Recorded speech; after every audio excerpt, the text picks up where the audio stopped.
Good morning. 25th September. Newspaper, Hindu newspaper discussion. Okay. So lay protest turned deadly. Minister blames activist. என்னன்னா லே ரீஜியனில் இருக்கக்கூடியவங்க என்ன demand பண்ணுறாங்க அப்படின்னா sixth schedule மூலமாக tribal ஏரியாஸை எங்களை ரெகனைஸ் பண்ணோம் அப்படின்னு கேட்குறாங்க. ஓகேவா? ப்ளஸ் அது இல்லாமல் லடாக்கோட ஸ்டேட்ஹுட்டும் கேட்குறாங்க. அப்போது ஸ்டேட்ஹுட்டுக்கான ப்ரொவிஷன் என்ன, ஆர்டிகல் எங்கெங்கே இருக்குது, ஒரு ஸ்டேட்டை எப்படி இன்டகிரேட் பண்ணலாம் அப்படின்ற விஷயத்தையும், ப்ளஸ் சிக்ஸ்த்து ஷெட்யூலில் இருக்கக்கூடிய ப்ரொவிஷன்ஸ் என்ன, சிக்ஸ்த்து ஷெட்யூல் மூலமாக அவங்களுக்கு என்னென்ன பெனிஃபிட்ஸ் கிடைக்கும் அப்படின்றதையும் லக்ஷ்மிகாந்த் புக்கை பார்த்து அப்படியே படித்து வச்சுக்க வேண்டியதான்.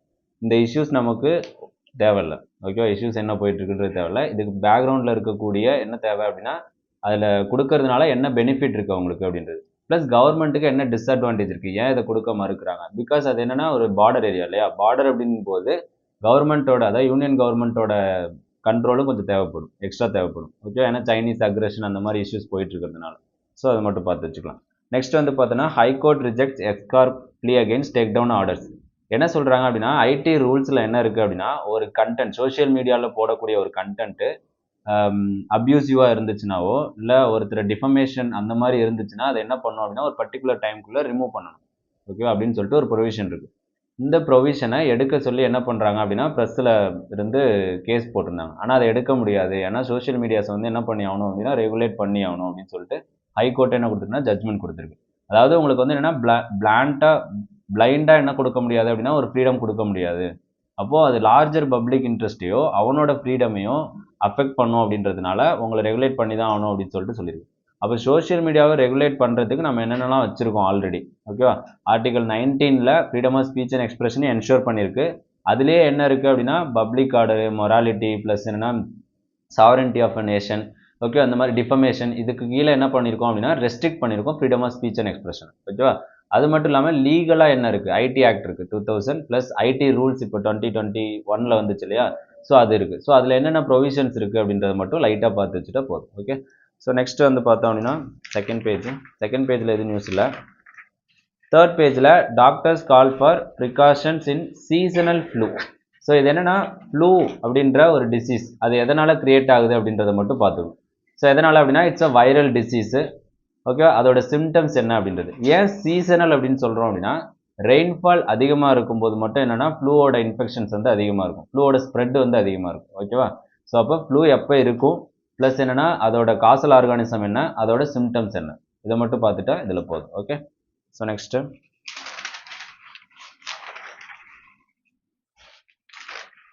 Editorial page 10th page. So mixed signal, இதில் என்னென்னா இந்தியா யூஎஸோட ரிலேஷன்ஷிப் பற்றி பேசியிருக்காங்க. ஓகேவா? So at the same time நம்ம என்ன பண்ணிட்டு இருக்கோம் அப்படின்னா ட்ரேட் டீலும் பண்ணிட்டு இருக்கோம், யூஎஸ் கூட ட்ரேட் டீலும் பேசிட்டு இருக்கோம். At the same time US என்ன பண்ணிட்டு இருக்கு அப்படின்னா டேரிஃப் வார்ஸு ப்ளஸ் இந்த மாதிரி இஷ்யூஸும் போயிட்டு இருக்கு அப்படின்றது. ஸோ என்னன்னா என்ன சொல்றாங்க அப்படின்னா நம்ம வந்து ஸ்ட்ராட்டஜிக் ரோல் வந்து எடுக்கணும் அப்படின்னு சொல்றாங்க. யூஎஸோட ரிலேஷன்ஷிப் என்னன்னா இட்ஸ் டிபெண்டபிள், அவனுக்கு பெனிஃபிட் இருக்கிற வரைக்கும் தான் அவன் உள்ள இருப்பான், இல்லைன்னா அவன் என்ன பண்ணிடுவான்னா எக்ஸிட் ஆகி வெளியே போயிடுவான். சரி, அதை தான் இதில் பேசியிருக்காங்க. அப்போ இந்தியாவை என்ன பண்ணணும் அப்படின்னா ஒரு டிசிஷன் எடுக்கும் போதும் ஸ்ட்ராட்டஜிக்கலாக டிசிஷன் எடுக்கணும் அப்படின்றது தான். ஓகேவா? ஃபுல்லாக வரைக்கும் நடந்த விஷயத்த மட்டும்தான் இதில் பேசியிருக்காங்க, வேறு எது எக்ஸ்ட்ரா இல்லை. ஓகே, ஸோ இந்த பக்கம் India muted voice it's detachment with Palestine, அதாவது பாலஸ்டைன் இஷ்யூ பற்றி தான். இஸ்ரேல் பாலஸ்டைன் இஷ்யூ 2 வருஷமாகவே நியூஸில் இருக்குது. ஸோ அதனால் அது ஹிஸ்ட்ரி ஃபுல்லாகவே படித்து வச்சுக்கிறது ரொம்ப நல்லது. எப்போ ஸ்டார்ட் ஆனிச்சு, ஹிட்லர் பீரியடில் ஸ்டார்ட் ஆகிருக்கும். ஓகேவா? ஸோ ஜூஸை வந்து எக்ஸ்டர்மினேட் பண்ணும்போது பிரிட்டிஷ் வந்து பால்ஃபோர் டிக்ளரேஷன் மூலமாக ஜூஸ்க்கு ஒரு லேண்ட் கிரியேட் பண்ணும் அப்படின்னு சொல்லிட்டு எங்கே கிரியேட் பண்ணுவாங்க அப்படின்னா பாலஸ்டைனில் கிரியேட் பண்ணுவாங்க. ஸோ ஸ்டார்ட் பண்ணும்போது ஜூஸோட பாப்புலேஷன் வந்து 6% இருக்கும் அந்த ஏரியாவில். அதுக்கப்புறம் என்னென்னா டெமோகிராஃபி அப்படியே சேஞ்ச் ஆகும். 94% வந்து அவங்களோட பாப்புலேஷன் வந்து வந்துடும். ஓகேவா? யாரோடது, ஜூஸோடது. ஒன்லி 6% தான் இப்போ பாப்புலேஷன் கரண்ட்டாக இருக்குது அப்படின்னு சொல்கிறாங்க. ஓகேவா? ஸோ அப்போது பாப்புலேஷன் அதிகமாக இருக்கும்போது ஆப்வியஸாக என்ன பண்ணுறாங்க அப்படின்னா சப்ரஸ் பண்ணுறாங்க. இப்போ அதே அப்படியே ரிவர்ஸாக நடக்குது அப்படின்றது. இப்போ பால்ஃபோர் டிக்ளரேஷன்னா என்ன, இது ஹிஸ்ட்ரி எங்கே ஸ்டார்ட் ஆனிச்சு அப்படின்றது தெரிஞ்சு வச்சுக்கணும். இதுக்கு நடுவில் நிறைய மீடியேஷன்ஸ் நடந்திருக்கும். ஓகேவா? ஃபார் எக்ஸாம்பிளுக்கு 1993 என்ன பண்ணியிருப்பாங்கன்னா நார்வே வந்து ஆஸ்லோ அக்கார்ட்ஸ் அப்படின்னு சொல்லிட்டு ஒன்று கிரியேட் பண்ணியிருப்பாங்க. ஆஸ்லோ அக்கார்ட்ஸ் மூலமாக என்ன சொல்லியிருப்பாங்க அப்படின்னா பாலஸ்டைன் அப்படின்ற ஒரு ஸ்டேட்டை ரெகனைஸ் பண்ணும், ஓகேவா, அப்படின்னு சொல்லிட்டு இது பண்ணியிருப்பாங்க. Next UNSC reforms. யூஎன்எஸ்சியில் என்ன சொல்லுவாங்க அப்படின்னா 2 ஸ்டேட் சொல்யூஷன் 1945 அவங்க சொல்லிடுவாங்க. ஓகேவா? யூஎன்எஸ்சியில் வந்து 2 ஸ்டேட் சொல்யூஷன், பாலஸ்டைனும் இருக்கட்டும் இஸ்ரேலும் இருக்கட்டும் அப்படின்னு சொல்லிட்டு. ஆனால் ஸ்டார்டிங்கில் இந்தியா என்ன பண்ணோம் அப்படின்னா அந்த பார்ட்டிஷன் பண்ணுறது வந்து அப்போஸ் பண்ணியிருக்கோம்.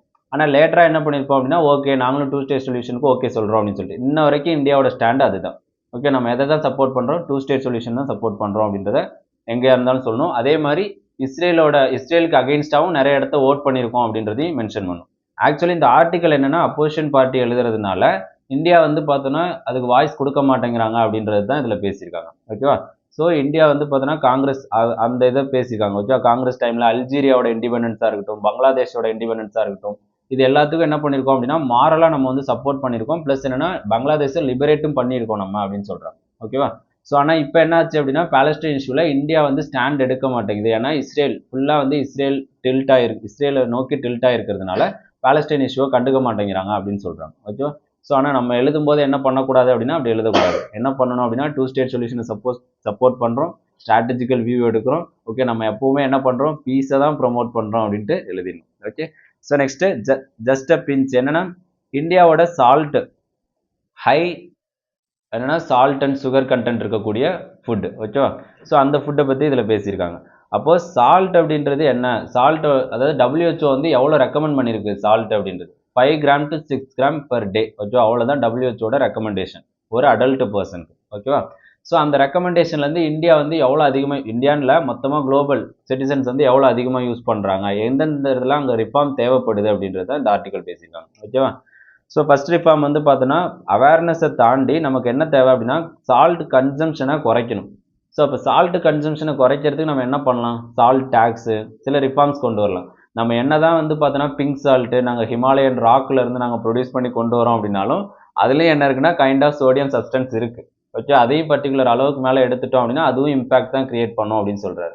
அப்போ என்னன்னா சால்ட் அப்படின்னாவே பீப்புளுக்கு நடுவில் என்ன இருக்குது அப்படின்னா ஓகே இங்கேருந்து வந்து சால்ட்னா அது நல்லா இருக்கும் அப்படின்னு இருக்கு. அப்படி கிடையாது. சால்ட்னாவே என்னதான் அது சால்ட் தான். ஓகே, நீ எவ்வளோ எங்கேருந்து எடுத்தாலும் அப்படின்றத எம்பசைஸ் பண்ணியிருக்காரு. ஸோ நெக்ஸ்ட் என்ன பண்ணியிருக்காரு அப்படின்னா reduced salt intake through multi pronged approach. Multi pronged அப்ரோச்னா இப்போ ஸ்கூல்ஸில் வந்து பார்த்தோன்னா சுகர் போர்டு கிரியேட் பண்ணுறது, ஆயில் போர்டு கிரியேட் பண்ணுறது, ஒரு நாளைக்கு எவ்வளோ ஆயில் கன்சியூம் பண்ணுறோம் இந்த ஸ்கூலில் அப்படின்றது, அந்த மாதிரிலாம் ஒரு ரிஃபார்ம் கொண்டு வரலாம் அப்படின்னு சொல்லிட்டு இதில் பேசியிருக்காரு. ஸோ இதில் ஃபுல்லாக என்ன இருக்குன்னா அதோட ரிஃபார்ம்ஸ் தான் இருக்குது. ஓகேவா? நம்ம என்ன பண்ணோம் அப்படின்னா சால்ட் அதிகமாக கன்சியூம் பண்ணுறதுனால, சுகர் அதிகமாக கன்சியூம் பண்ணுறதுனால என்ன ஹெல்த் இம்பேக்ட் கிரியேட் ஆகும், நான் கம்யூனிகபிள் டிசீசஸ் கிரியேட் ஆகும். ஓகேவா? அப்போ இந்தியாவில் அதோட பேர்டன் எவ்வளோ இருக்குது இதை பற்றி லைட்டாக டேட்டா சர்ச் பண்ணி வச்சுட்டா போதும். ஓகே, ஸோ நெக்ஸ்ட் வந்து பார்த்தோன்னா follow the rain not the calendar. இதில் என்ன ஆர்டிக்கிளோட மெயின் இது என்ன அப்படின்னா ஓகே ஜூன் வந்தாவே மழை வரும் அப்படின்றது கிடையாது, அதெல்லாம் மாறிடுச்சு. ஓகே, கிளைமேட் சேஞ்ச் மூலமாகவும் இது மூலமாகவும் சவுத் வெஸ்ட் மான்சூனாவே ஜூனில் ஸ்டார்ட் ஆகும் அப்படின்றது கிடையாது. இப்போ மேலேயே ஸ்டார்ட் ஆகிடுது. அதாவது என்னென்னா நம்ம கேலண்டர் நம்ம ஒன்று வச்சுருக்கோம் ரெயின் கேலண்டர் அப்படின்னு சொல்லிட்டு, ஆனால் அந்த கேலண்டரை இப்போ ஃபாலோ பண்ண தேவையில்லை அப்படின்னு சொல்கிறாங்க. ஏன்னா கிளைமேட் சேஞ்ச் மூலமாகவும் சில எக்ஸ்டர்னாலிட்டிஸ் மூலமாகவும் என்ன ஆகுதுன்னா ரெயின் ப்ரியராகவே என்ன ஆகிடுது அப்படின்னா இம்பேக்ட் ஆகிடுது. ஸோ அதனால் ரெயினை ஃபாலோ பண்ணுங்கள், கேலண்டரை ஃபாலோ பண்ணாதீங்க அப்படின்றாங்க. ஓகேவா? ஸோ அப்போ ஃப்ளட்டோட ப்ரிகாஷனரி மெஷர்ஸ் தான். இப்போ ஃப்ளட்டுனாவே என்ன அப்படின்னு சொல்லிட்டு அதுக்கான இம்பேக்ட்ஸு, ஓகே அது எதனால் கிரியேட் ஆகுது, காசஸ் ஆர்கானிசம். ஸோ ப்ளஸ் என்னென்னா கவர்மெண்ட் மெஷர்ஸ் என்ன இருக்குது, வே ஃபார்வர்டு என்ன இருக்குது. ஓகே, இதை மட்டும் எடுத்து வச்சுட்டா போதும். Okay, next 12th page global south must work together. என்னென்னா இந்தியா வந்து பார்த்தோன்னா குளோபல் சவுத்தோட ஒரு வாய்ஸாக ஆக்ட் ஆகுது. நம்ம எதை ப்ரொமோட் பண்ணுறோம் அப்படின்னா மல்டிலேட்ரலிசம் ப்ரொமோட் பண்ணுறோம், அப்படி தானே? அதாவது யுஎன்எஸ்சி ரிஃபார்ம் கொண்டு வரணும். அதில் வந்து P5 கண்ட்ரிஸ் மட்டும்தான் இருக்காங்க, ஸ்டேட்ஸ் அவங்களோட சே மட்டும்தான் அதிகமாக இருக்கும். ப்ளஸ் சவுத் கண்ட்ரிஸோட சே அதிகமாக இருக்காது அப்படின்றதுனால அதை ரிஃபார்ம் பண்ணி சவுத் கண்ட்ரிஸையும் இன்க்ளூட் பண்ணும் அப்படின்றது. ஓகேவா? ஸோ யூஎன்எஸ்சியில் அந்த செக்யூரிட்டி கவுன்சிலில் அதிகமாக பீஸ் கீப்பர்ஸ் அனுப்புறது யார் அப்படின்னா ஃபஸ்ட்டு பங்களாதேஷ், அடுத்து 3rd பிளேஸில் இந்தியா இருக்குது. அப்படி இருக்கும்போது நம்மளோட சே என்னவா இருக்குன்னா அதிகமாக இருக்கணும். ஆனால் என்ன இருக்குன்னா நார்தர்ன் கண்ட்ரிஸோட சே தான் வெஸ்டர்ன் கண்ட்ரிஸோட சே தான் அதிகமாக இருக்குது. பாப்புலேஷன் வைஸ் கம்மியாக இருந்தாலுமே அவங்களோட சே தான் அதிகமாக இருக்குது அப்படின்னு சொல்கிறாங்க. அப்போ நம்ம என்ன பண்ணோம் அப்படின்னா குளோபல் சவுத் கண்ட்ரிஸ் எல்லாருமே என்ன பண்ணுறாங்க அப்படின்னா குளோபல் லெவலில் இருக்கக்கூடிய இன்ஸ்டியூஷனில் ரிஃபார்ம் கொண்டு வரணும், யுஎன்எஸ்சி WTO எல்லாத்துலேயுமே அப்படின்னு சொல்கிறது தான் இந்த ஆர்டிகல். வேறு எது இல்லை. ஓகேவா? So next 14th page national institutional ranking system has to be objective, transparent and open அப்படின்னு சொல்லிட்டு யார் சொல்லியிருக்கா அப்படின்னா யூனியன் மினிஸ்ட்ரி ஆஃப் எஜுகேஷன். அப்போ நேஷனல் இன்ஸ்டிடியூஷனல் ரேங்கிங் ஃப்ரேம் ஒர்க்னா என்ன அப்படின்றது தெரிஞ்சுக்கணும். அது யாருக்கு கீழே வருது, யூனியன் மினிஸ்ட்ரி ஆஃப் எஜுகேஷனுக்கு கீழே வருது. ஸோ அதில் ஒரு 6 பேராமீட்டர்ஸ் இருக்கும். இந்த 6 பேராமீட்டர்ஸ் இருந்துச்சு அப்படின்னா அவங்க டாப் இன்ஸ்டியூஷன் அப்படின்னு சொல்லிட்டு. இதில் சில அலிகேஷன்ஸ் இருக்குது, என்னென்னா சில குறைபாடு இருக்குது. என்னென்னா நிறைய இன்ஸ்டியூஷனை சேர்க்க மாட்டேங்கிறாங்க. ஓகே, லோ லெவலில் இருக்கக்கூடிய டயர் 2 டயர் 3ல இருக்கக்கூடிய சிட்டிஸில் இருக்கக்கூடிய காலேஜஸ்லாம் உள்ளே இன்க்ளூட் ஆக மாட்டேங்குது அப்படின்ற இஷ்யூஸ்லாம் இருக்குது. ஓகே, அது வந்து மெயின்ஸ் பெர்ஸ்பெக்டிவ்ல வந்துடும். ப்ரிலிம்ஸை பொறுத்த வரைக்கும் என்ஆர்ஐஎஃப்னா என்ன, ப்ளஸ் அதில் வந்து யார் யார் என்னென்ன பேராமீட்டர்ஸ் இருக்குது, அது யாருக்கு கீழே இருக்குது, அது மட்டும் போதும். Okay, so next HIV drug at $40. என்னன்னா அந்த ட்ரக்கோட நேம் மட்டும் இதில் போகுது ப்ரிலிம்ஸில். என்ன நேம் அப்படின்னா லெனாகபவிர் அப்படின்னு சொல்லிட்டு. ஸோ அது வந்து என்னன்னா ஹெச்ஐவிக்கான ஒரு ட்ரக் அப்படின்றது மட்டும் தெரிஞ்சு வச்சுக்கோ ப்ரிலிம்ஸில், வேறு எதுவும் தேவையில்ல. Okay, next global news. Yemen drone attack injure 22 in Israeli resort town. அதாவது யமீன் வந்து பார்த்தோன்னா யமீன் ஸ்டேட் வந்து என்ன பண்ணியிருக்குன்னா இஸ்ரேலுக்கு அகெயின்ஸ்டாக ட்ரோன் அட்டாக் பண்ணியிருக்காங்க. எந்த ஏரியாவில் அப்படின்னா ரெட்சி ஏரியாவில். இப்போ ரெட்சி எங்கே இருக்குது ஜாகிரபிக்கலாக, ரெட்சியை சுற்றி எந்தெந்த கண்ட்ரிஸ் இருக்குது அப்படின்றதையும் தெரிஞ்சிச்சு. ஓகேவா, அவ்வளோதான். Iran will never seek nuclear weapon, president tells UN. அதாவது ஈரான் வந்து பார்த்தோன்னா நியூக்ளியர் வெப்பன் கிரியேட் பண்ண மாட்டோம் அப்படின்னு சொல்லிட்டு யுஎன்ஜிஏல சொல்லியிருக்காங்க. ஆனால் இதுக்கு அகெயின்ஸ்டாக என்னென்னா ஐஏஇஏவோட இன்டர்நேஷ்னல் அட்டாமிக் எனர்ஜி ஏஜென்சியோட இன்ஸ்பெக்டர் என்ன சொல்கிறாரு அப்படின்னா ஈரான் வந்து பார்த்தோன்னா அப்படி நீங்கள் கிரியேட் பண்ணல அப்படின்னா நீங்கள் என்ன பண்ணணும், எங்களை இன்ஸ்பெக்ட் பண்ண அலோவ் பண்ணணும் அப்படின்னு சொல்கிறாங்க. ஏன்னா அலோவ் பண்ண மாட்டேங்கிறாங்க, அதான் அங்கே இருக்கிற இஷ்யூவே. நீ கிரியேட் பண்ணலன்னா ஓகே, அப்போ எங்களை அலோவ் பண்ணு, இன்ஸ்பெக்ட் பண்ணுறோம் அப்படின்றது. ஓகேவா, இப்போ இது ரிலேட்டடாக ஈரானுக்கும் யூஎஸ்க்கும் இருக்கக்கூடிய நியூக்ளியர் டீலை பற்றி 2015 போட்டிருப்பாங்க. அதில் இருக்கக்கூடிய நியூக்ளியர் டீலை பற்றி லைட்டாக பார்த்து வச்சுக்கணும். ஓகேவா,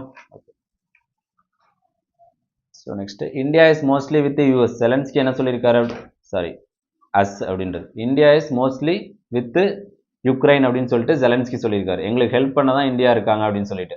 ஸோ யூஎஸ் ஒரு பக்கம் டேரிஃப் போட்டுட்டு இருந்தாலும் யூரோப்பியன் கண்ட்ரிஸும் சாங்ஷன் ரஷ்யா மூலமாக நம்மளை ப்ரெஷரைஸ் பண்ணாலும் ஜெலன்ஸ்கி என்ன சொல்லியிருக்காரு, ஒரு மாதிரி இது ஒரு ரிலீஃப் இல்லையா, யூஎஸ் கொஞ்சம் ரிலாக்ஸ் பண்ணுறதுக்கான வாய்ப்பு இதில் இருக்குது. ஓகேவா, ஸோ அவ்வளோதான், வேறு எதுவும் இல்லை தேவை. Typhoon Ragasa makes landfall southern China. Typhoon Ragasa எங்கே கிரியேட் ஆனிச்சு அப்படின்றத மட்டும் பார்த்து வச்சுக்கோங்க. ஓகே, சவுத் சைனா சீல. ஓகே, ஆல்ரெடி அங்கே நிறைய இஷ்யூஸ் போயிட்டு இருக்கு சவுத் சைனா சி, அதனால் அது ரிலேட்டடாக இருக்கக்கூடிய டிசாஸ்டரையும் பார்த்து வச்சுக்கிறது நல்லது. அவ்வளோதான். ஸோ ஓகே, அவ்வளோதான் நியூஸ். தேங்க்யூ.